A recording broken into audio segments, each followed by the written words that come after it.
This is Democracy Now!, democracynow.org, The War and Peace Report. I'm Amy Goodman in Denver for the theatrical release of Steal This Story, Please, and Juan Gonzalez is in Chicago. We end today's show looking at recent news on the fight over regulating artificial intelligence and the growing community resistance to AI data centers. On Thursday, President Trump abruptly canceled a scheduled ceremony where he was expected to sign a new executive order on AI regulations. Several top tech executives, including Elon Musk, Meta founder Mark Zuckerberg, and David Sachs reportedly warned Trump about the regulations. Meanwhile, Meta has sent layoff notices to about 8,000 workers, or about 10% of the social media giant's workforce, as the company pivots to AI. This comes as Mark Zuckerberg acknowledged in an all-hands meeting to workers that Meta's training AI data on its own workforce. In other AI news, a federal jury in California Monday rejected Elon Musk's $150 billion lawsuit against OpenAI and Sam Altman. The jury ruled Musk waited too long to sue over the matter. To talk about this and more, we're joined by Karen Hao, author of the award-winning book Empire of AI, Dreams and Nightmares in Sam Altman's AI. It's now out in paperback. She's just helped launch the AI Resist List to document acts of resistance to the AI industry across the world.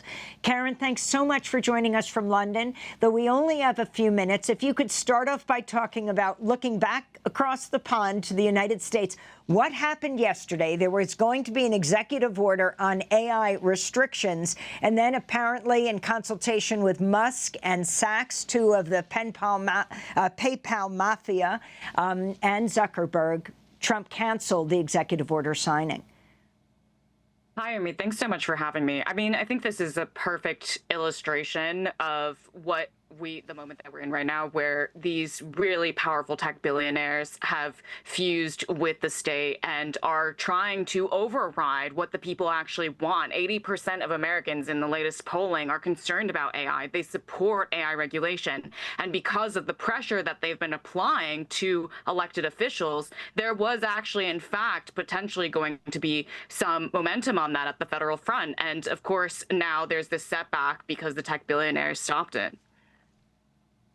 I wanted to ask you, in terms of the massive movement that's developed in the country, especially against data centers, that cuts across all political views. You're seeing Americans turning out by the hundreds and thousands in local city council and county meetings opposing these data centers. Could you talk about that movement and as part of this resistance?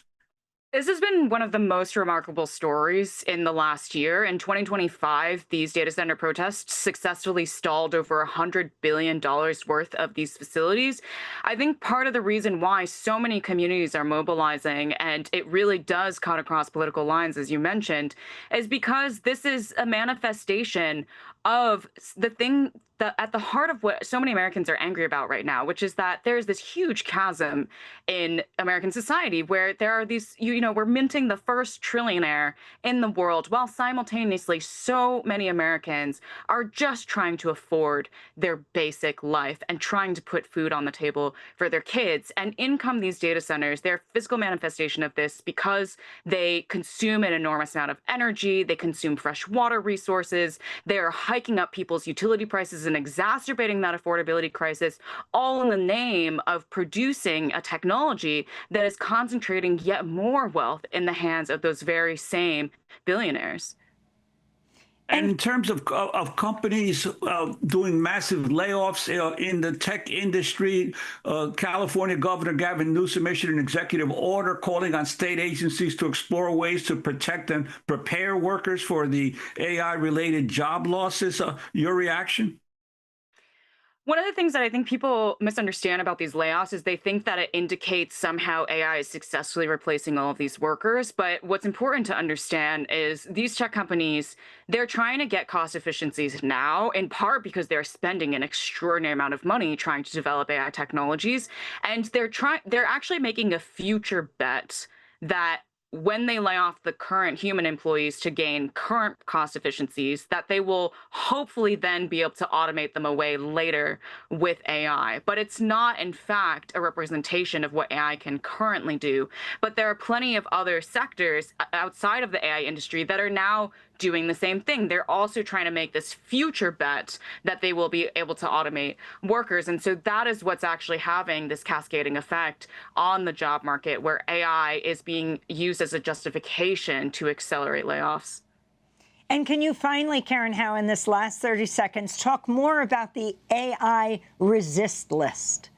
This is a project that I did with a group of journalists, critical scholars, and AI researchers documenting resistance movements around the world. It is meant to center hope. It is meant to center action, and it shows all the different creative ways that anyone can actually participate in applying pressure to the AI industry, holding it accountable, and in fact, shaping the trajectory of this technology. Thanks for watching Democracy Now! On YouTube. Subscribe to the channel and turn on notifications to make sure you never miss a video. And for more of our audience-supported journalism, go to democracynow.org, where you can download our news app, sign up for our newsletter, subscribe to the daily podcast, and so much more.